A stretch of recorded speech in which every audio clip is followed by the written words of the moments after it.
ഇന്ത്യയുടെ ആധ്യാത്മിക ചരിത്രത്തിലും സാംസ്കാരിക ചരിത്രത്തിലും മഹത്തായ വിശുദ്ധ മുദ്രകൾ പതിപ്പിച്ച മാർ അബിമലെക് തിമത്തിയോസ് മെത്രാപ്പോലിത്തയെ വിശുദ്ധനാക്കുന്ന പ്രഖ്യാപനം സെപ്റ്റംബർ 29 ഞായറാഴ്ച തൃശൂരിൽ നടക്കും.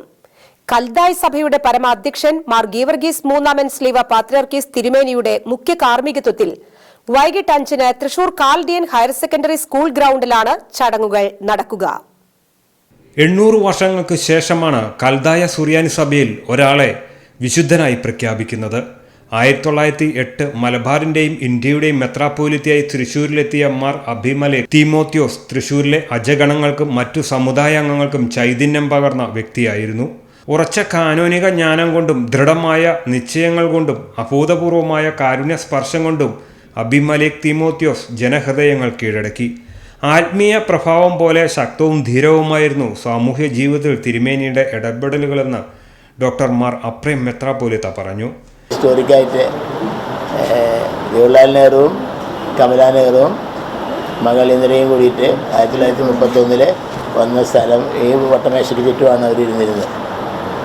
അത് കുറൂർ നമ്പൂതിരിപ്പാട് അതിനോട് വ്യക്തമായിട്ട് പറഞ്ഞിട്ടുണ്ട് എവിടെയാണ് ഇന്ദിര കിട്ടിയിരുന്നത് എന്നൊക്കെ. അപ്പോൾ അങ്ങനെ ഒരു നല്ല ബന്ധം അവരുമായിട്ടുണ്ടായിരുന്നു.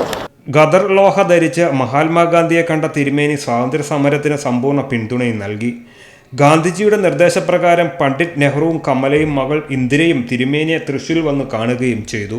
കേരളത്തിന്റെ ആദ്യ ബാങ്കായ കാൽഡിയൻ സിറിയൻ ബാങ്കിന് തിരുമേനി തുടക്കമിട്ടു. പള്ളിക്ക് മുമ്പേ പള്ളിക്കൂടം എന്ന ആശയം തിരുമേനി പ്രധാന ദൗത്യമായി ഏറ്റെടുക്കുകയും ചെയ്തു. പെൺകുട്ടികൾക്ക് ഇംഗ്ലീഷ് വിദ്യാഭ്യാസം നൽകാനും തിരുമേനി തയ്യാറായി.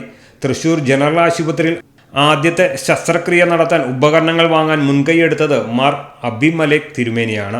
ഉജ്ജ്വലമായ ആത്മീയ പ്രഭാവം കൊണ്ടും അനേകം അശരണരുടെ കണ്ണീരൊപ്പിയ തിരുമേനിയുടെ വിശ്വാസ കർമ്മങ്ങൾ ഒട്ടേറെയാണ്. 1945 ഇന്ത്യക്ക് സ്വാതന്ത്ര്യം ലഭിക്കുന്നത് കാണാൻ കാത്തുനിൽക്കാതെ മാർ അബിമലെക് കാലം ചെയ്തു. മാർ അബിമലെക് തിമോത്തിയോസ് തിരുമേനിയെ വിശുദ്ധനായി വാഴ്ത്തുന്നതിലൂടെ കൽദായ സുറിയാനി സഭ മാത്രമല്ല ഇന്ത്യ ഒട്ടാകെ ആ ആഹ്ലാദത്തിൽ പങ്കുചേരും. തൃശൂരിൽ നടക്കുന്ന വിശുദ്ധ പ്രഖ്യാപന പൊതുസമ്മേളനത്തിൽ ഒട്ടേറെ സമുദായങ്ങളുടെ നേതാക്കളും സാമൂഹ്യ രാഷ്ട്രീയ നേതാക്കളും പങ്കെടുക്കുമെന്നും സംഘാടകർ അറിയിച്ചു. Shekinah news bureau, Thrissur.